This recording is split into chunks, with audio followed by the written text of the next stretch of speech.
एक कांग्रेसी महिला कार्यकर्ता की गुंडागर्दी। नागपुर के अंतर्गत उपलवाड़ी क्षेत्र एक स्मॉल इंडस्ट्री के लिए प्रसिद्ध है। इस क्षेत्र में एक कांग्रेसी कार्यकर्ता शबनम मुश्ताक खान ने अपना आतंक फैलाकर लोगों को धमकियां देना, पैसा वसूली, हफ्ता वसूली, इंडस्ट्री वालों को धमकाना, महीने का पैसा न देने पर कारखाना तोड़वाने की धमकी देना, इस प्रकार का एक मामला सामने आया है।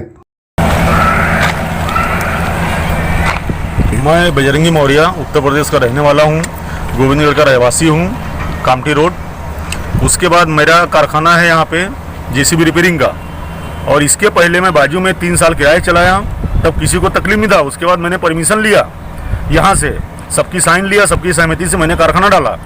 उसके बाद ग्राम पंचायत का एनओसी है मेरे पास, उद्यम आधार है, गुमास्ता है, जीएसटी सब कुछ है मेरे पास।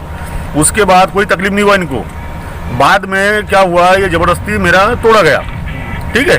हाँ, किराए था तब कोई तकलीफ नहीं था। जब मैं ये प्लाट खरीद रहा था, इन्होंने बोले 14 लाख का प्लाट बाजू में है, वो ले लो। मैंने नहीं लिया, मैंने वो 10 लाख में मिला, मैंने ले लिया। उसके बाद मेरे को 30,000 रुपये महीना मांग रहे हैं। 30,000 रुपये महीना देंगे तो करने देंगे, नहीं तोड़वा देंगे। ये प्रेशर में नितिन राव साहब के दबाव में करके आके तोड़ दिया मेरा घर। मीटर का भी डंडा, और मीटर 4-5 बार कटवाए हमने, कोर्ट से केस जीते। कोर्ट ने हमको फाइन भी दिया 10,500 रुपये का। एमएससीबी ने फाइन दे दिया, एमएससीबी ने अपने को पैसा दी, एमएससीबी ने पैसा दिया हमारे को। उसका नाम बोलो। शबनम खान। शबनम खान ने ये सब करवा रही है। शबनम खान है, और ये अपना क्या बोलते हैं, नितिन रावत के दबाव में प्रकाश कामड़े बोलते अगर किराए से नहीं लेंगे मैं तुम्हारा तोड़वा दूंगा, और दोनों मिलकर तोड़वा दिए। यहाँ रहने नहीं देंगे बोले, तो हमारे कार्यकर्ता नहीं हो बोले, तुम बीजेपी वाले हो, तुमको यहाँ हम रहने नहीं देंगे। शबनम खान को तकलीफ सिर्फ मेरे से है, और पूरी बस्ती उनके खिलाफ है। वो बोलती है यहाँ कांग्रेस होना, मेरे को कांग्रेस रहेगा तो हम लोग हम सबको रहने देंगे, नहीं तो यहाँ सबको भगा के छोड़ेंगे। ग्राम पंचायत में आता है ये एरिया, एनआईटी में नहीं आता है, सिटी में नहीं आता है, फिर भी मेरा घर तोड़ा गया। मेरा रजिस्ट्री है, जितने में उतने मैंने बांधकाम किया था। टीन का सेट डाला था, मेरे पास पैसा नहीं था स्लैब डालने का। कच्चा बांधकाम। हाँ, कच्चा बांधकाम था वो। और 4-5 लोग हमारे यहाँ काम करते हैं, उनका घर कैसे चलेगा। लॉकडाउन में मैंने इसको कम से कम 25-30 सिलेंडर दिया, लोगों को भला किया मैंने। इसने ले जाकर ब्लैक में बेची है, पैसे कमाए उससे लाखों रुपए। आज मेरे साथ ऐसा कर रही हो। एनआईटी वाले बोलते हैं एनआईटी माता ये, पर ये आता हमारा ग्राम पंचायत में। एनआईटी माता बोलते हैं तुम्हारा मतलब परमिशन नहीं है, ये नहीं है, इनलीगल बना हुआ है। तो पूरी बस्ती इनलीगल बना हुआ है। फिर शबनम खान का भी नहीं है ना, किसी का नहीं है। शबनम खान है, पूरी गोविंदगढ़ कौठा मसाला किसी का नहीं है परमिशन। पूरा कौठा ना नक्शे में किसी का नहीं है। शबनम खान का भी नहीं है नक्शे में, बस वो नितिन राव साहब का उसका वो सपोर्ट है, प्रेशर है, इसलिए ऐसा कर रही वो। आज हमारा टूटा, कल इनका टूटेगा, परसों उनका टूटेगा। गोविंदगढ़ ऐसी ही रह जाएगा। अगर है तो यहाँ पे रोड बनाना चाहिए, रोड बनाना चाहिए, सब कुछ बनाना चाहिए यहाँ पे। अगर एनआईटी है तो, एनआईटी नहीं है तो क्या करना चाहिए। रोड नहीं है, डीजल नहीं है। ग्राम पंचायत में वोट देता हूँ, पंचायत का एनओसी है मेरे पास, कोर्ट का ऑर्डर है। हमने केस जीते, और कोर्ट ने हमको ऑर्डर दिया। मीटर लगा मेरा, 4 बार मीटर कटवाई, और इसका पूरा लीगल बना हुआ है। पूरे पोल पे कैमरा लगा रखी है, कौन आ रहा कौन जा रहा सब देखते रही थी घर के अंदर बैठ के। और नितिन राव साहब का दबाव देती है, मैं जैसा बोलेंगे वैसा होगा। ये शबनम खान है, पूरी बस्ती परेशान है इससे। आपका शुभ नाम? बजरंगी मौर्य। शबनम खान ने बोर्ड लगाई हुई अनलीगल है, वो सबको उसी बोर्ड के ऊपर मतलब धमकी देती है। हमारे साथ नितिन राव साहब है, ऐसा वैसा जो भी है, और डंडा दिखाती सबको, यहाँ हम रहने नहीं देंगे तुम लोगों को। नितिन राव साहब नहीं कर सकते ऐसा, लेकिन ये उनका नाम लेके करवा रही है, ये मेरा कहना है। कोई नेता ऐसा करेगा क्या? आज मेरे साथ हुआ है, कल उनके साथ होगा। आज 600 स्क्वायर फीट का घर है, एनआईटी क्या बोलती है वहाँ पे 17 फुट छोड़ो, घर कितने में संडास बाथरूम बनाएंगे हम? 13 फुट में क्या बनाएंगे आप बताओ ना।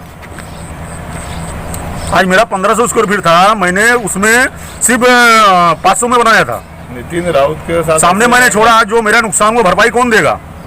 नितिन, अगर मेरा कारखाना मेरे हुआ, मेरे साथ ऐसा घटना घटा है। मैं नितिन राउत घर के सामने आत्महत्या कर लूंगा जाके। नाम बताइए। शायद से मेरा ये कहना है, ये जो भी घटना हुई है ये बहुत अप्रिय घटना है, और एक सोची समझी साजिश के तहत ये काम हुआ है। एनएमआरडीए वाले यहाँ आए थे, हमने उनको बोले कि भाई जब आप आए हो तोड़ने, तो ये पूरा कौठा इलीगल बैठा हुआ है। यहाँ सब प्लाट वालों ने सोसाइटी के प्लाट बेच के निकल गए। अभी एनएमआरडीए में अगर 2017 से आया है तो एनएमआरडीए वालों ने यहाँ पे सबको रोड, पानी, गटर लाइन की व्यवस्था करना था और प्रॉपर पूरी जांच करना था। पूरी जांच करके ये काम करना था। इनको कोई नोटिस देने में नहीं आया, सीधा बुलडोजर लेके आए, पुलिस लेके आए और तोड़ दिए। हमने उनको मना करे, वो चले गए थे, लेकिन जब वो चले गए थोड़े दूर जाने के बाद वो फिर वापस आए, बोले हमको ऊपर से प्रेशर है और हम तोड़ेंगे ही। और उन्होंने गरीब आदमी का सामने का कारखाना पूरा तोड़ के लोगों को बेघर कर दिए, जो कार्यकर्ता करने वाले हैं। ये जो भी हुआ है नितिन राउत जी के कहने पे हुआ या नहीं हुआ ये तो हमें नहीं मालूम, लेकिन ये गलत हुआ है। अब इसकी जानकारी नितिन राउत जी को है नहीं है, ये उन्होंने पता लगाना चाहिए कि उन्होंने कांग्रेस के को कद्दावर नेता है और उन्होंने शबनम खान को उत्तर नागपुर की जिम्मेदारी दी है गोविंदगढ़ की कि आप गोविंदगढ़ में थोड़ा हमारा कांग्रेस का प्रचार करो। ये अगर ऐसा करेंगे तो उनका दुष्प्रचार होगा। कोई भी उनको वोट देने के लिए तैयार नहीं रहेगा कि जो उनको वोट देंगे और वो उसी का घर अगर तोड़ देंगे तो कैसा काम होगा। और ये जो एरिया है, ये जहाँ अब इस समय अपन गोविंदगढ़ में खड़े हैं, ये कामठी मौदा विधानसभा क्षेत्र का क्षेत्र है। ये इनके आमदार है माननीय टेकचंद सावरकर जी, ना कि नितिन राउत। तो नितिन राउत जी जब यहाँ है नहीं तो नितिन राउत जी को यहाँ बीच में इंटरफेयर करने की आवश्यकता नहीं होना चाहिए।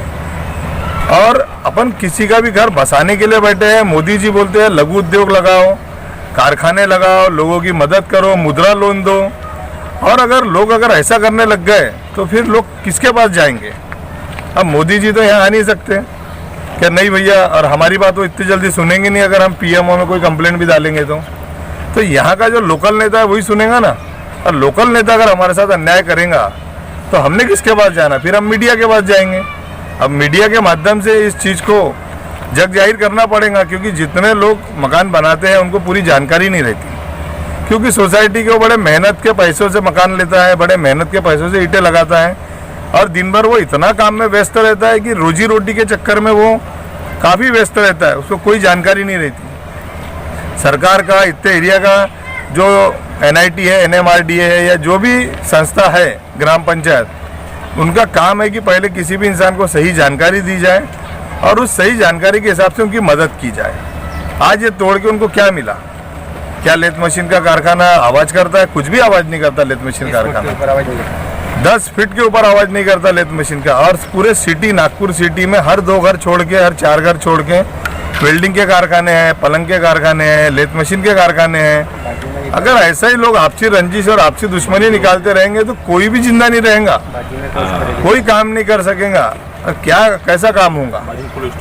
बाजू में इतना बड़ा कोल्ड स्टोरेज है, उसका रात दिन आवाज आता है, उसका पानी इतना गंदा आता है हरे मटर और अनानस का कि 60-60 फीट नीचे बोरिंग, यानी 400-400 फीट बोरिंग में पानी गंदा आता है। तो वो पानी को फिल्टर करते करते RO खराब हो रहे हैं। जब उनको ये, और हम जिस एरिया में खड़े हैं यह स्मॉल इंडस्ट्री है, यहाँ इसका अकेला मकान नहीं है, और भी मकान है और भी कारखाने हैं, सब लोग अपनी रोजी रोटी कर रहे हैं। वो आप किसी को कोई तकलीफ नहीं है। बजरंगी मोहल्ले से इतनी बड़ी स्कूल है, स्कूल में बच्चे पढ़ते हैं, 1000 बच्चे। आज वो स्कूल वालों को तकलीफ नहीं है। और इसके आजू बाजू तो पूरा खाली एरिया है ना जी। जब इतना खाली एरिया रहने के बाद आप किसी को तंग कर रहे हो, और उसको बहुत ज़्यादा ही तंग कर दिया है इन्होंने, नुकसान भरपाई दी जाए, उसकी नुकसान भरपाई दी जाए। NMRDA को बोला जाए कि नहीं भाई, ये आपके हाथ से जो डिसीजन हुआ है गलत हुआ है। 30,000 रुपये हफ्ता महीना NMRDA वाले साहब को हमने बोले थे तो वो बोले मेरे को ऊपर से ऑर्डर है भैया, बोले मैं तोड़ूंगा है ना तोड़ूंगा, बोले मैं किसी की सुनूंगा नहीं। बोले टेम्बुर्ने साहब आए थे, टेम्बुर्ने साहब ने आए थे, उन्होंने ग्राम पंचायत से किसी को लाना था, तहसीलदार को लाना था, BDO को लाना था, और उन सबके सामने उसको एक बार समझा के एक नोटिस देना था और उसके बाद कोई कार्रवाई करना था। अगर वो नहीं मानता या उसके पेपर गलत रहते तो आप कार्रवाई के हकदार है। लेकिन इतने अंदर में कोई प्रॉब्लम ही नहीं है। उनको ये एरिया मालूम नहीं था। उनको ये एरिया, यहाँ के जिन्होंने कंप्लेंट करे उन्होंने, शबनम खान ने उनको ये एरिया बताई, लाके दिखाई, और इसके शबनम खान ने यहाँ तक आके उसका बार बार फोटो खींच के उनको दी है।